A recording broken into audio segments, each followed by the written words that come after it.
Welcome back to the Hawkeye Garage. I am Joe, back with the GX.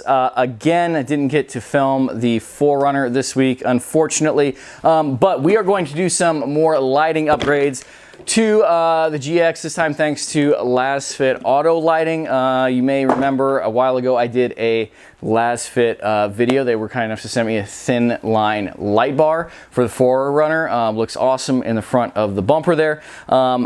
They were kind enough to get a hold of me again and asked me if I want to do another video, and of course I did, this time with some yellow 3-inch fog light pods. Stay tuned. For a while now, I've been kind of wanting to do an upgrade to the fog lights on the GX, mostly just because I can't leave well enough alone. Anyway, I've been curious on the yellow lighting. Everyone now in the off-road and commuting, yellow lighting is all the rage. I was not necessarily sold on it from, how I've seen it look in pictures in videos and stuff. But I have seen several blue 4Runners, GXs and stuff with some yellow. Some people call them amber. They're technically called yellow according to LASFIT's catalog. I think the yellow lens looks really good on the blue. Call me superficial if you want. Anyway, the factory fog lights on the GX are just not very good. It's a big chrome lens. Actually, I can grab one like that, it follows the shape of the bumper. It's very nice, but there's a lot of clear lens, a lot of chrome. It looks okay. It fits the styling of the GX with the giant chrome headlights, but it is kind of dated. So I decided to take them out, cut everything apart, and add some new fog lights. Let's take a look. All right, here it is on the front of the GX. I did just wash this. It is still covered in South Dakota bugs, so there's that. I have it just in here in the factory fog recess. We'll crawl, or I'll try to do some videoing underneath in a second. It fits, just fits in there, very snug. And there's actually a couple like raises in the plastic that would have aligned the factory fog light housing to keep it in there. And that fog light just kind of slots right in there, fits perfectly. I think it's a good spot for it. I installed these temporarily, well, quote temporarily, before we went to South Dakota because I wanted to use them. And I wasn't sure how I wanted to have them mounted permanently. I thought about doing them in the grill slots of the bumper there. I set those in there, didn't really like it. I like the placement here, but I don't like all of this empty real estate around here. That's just a big gaping hole into the inner fender and stuff. Obviously that's not very aerodynamic. There's a lot of crud getting back in there. So I started cutting apart one of the factory fog light housings. Here we are. This is back on the passenger side.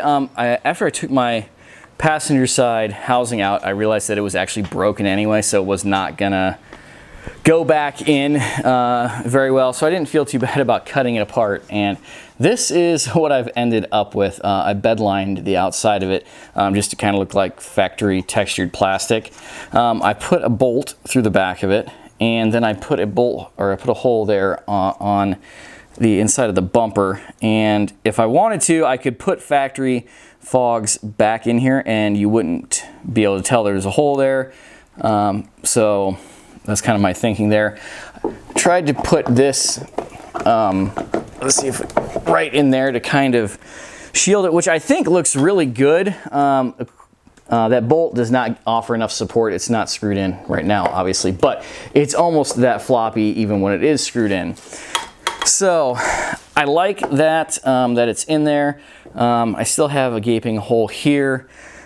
I'm not really sure at this point where I'm gonna go. A lot of guys will take the factory housing and they'll gut it from the inside and they'll mount a smaller, usually like a short rectangular fog light on the inside from the back, which of course, keeps the front looking the same, but it upgrades the lighting. I trying to get away from having the same look while upgrading the lighting. I'm kind of, I don't know, I've taken up some 3D printing stuff. Sorry, I think I just touched the mic.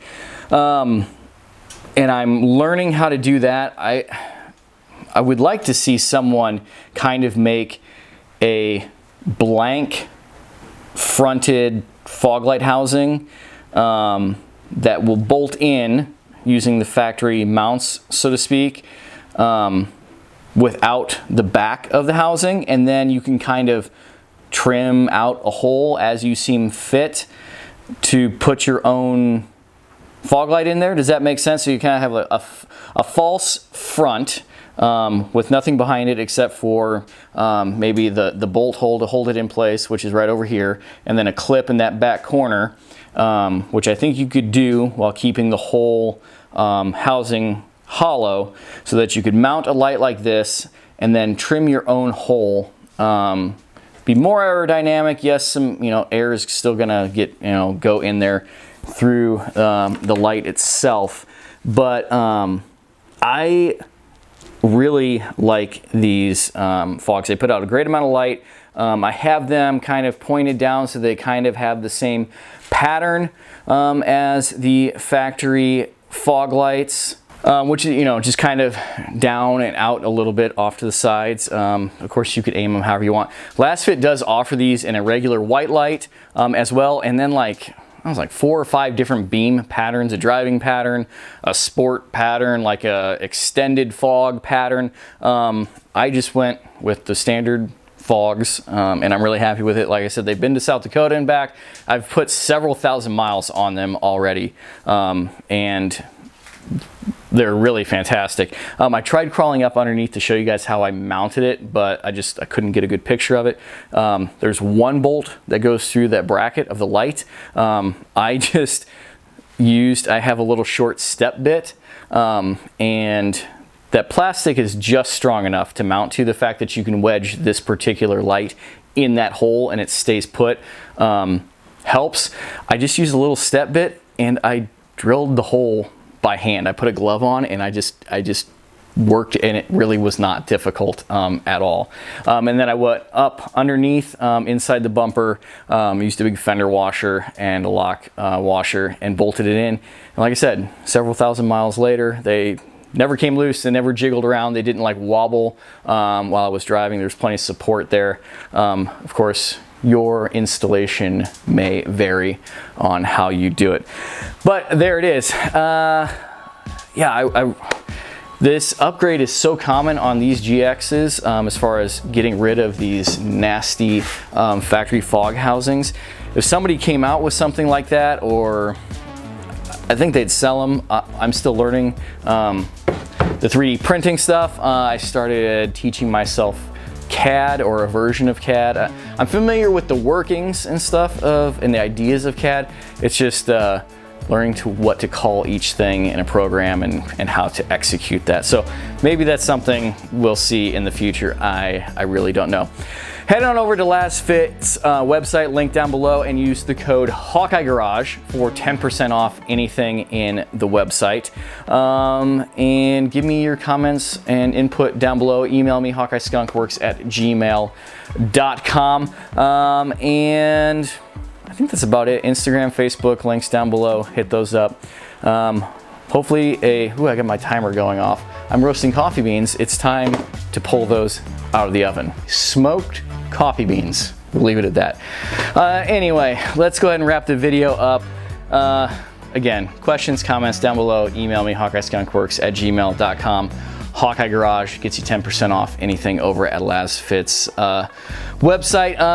It comes with pigtails, but not a full wiring harness. You can buy that separately if you would like. I just spliced it into my factory fog light wiring. I didn't cut that pigtail off. I just spliced it in, so if I want to go back, I can, and so then of course I can turn them on and off with the factory switch on the stock. And the factory bulbs were the little H10s. They have the little lead coming off of it. Those require a relayed circuit anyway, so perfect for these fog lights. If you guys are aware of how to do the fog light mod on a GX, please let me know. I've been looking for that and I cannot find it, so that I can turn my fog lights on anytime, regardless if the headlights are on. You have to turn the headlights on now and then the fog lights. In a campground situation, if it's late and you need to drive around and you need just a little bit of light to see where you're going without blinding all of your neighbors, being able to turn your fog lights on without your headlights is a plus. I cannot find a resource anywhere on how to do that. So if you know, please reach out. Until the next video drops, thank you for watching. Take care. Goodbye.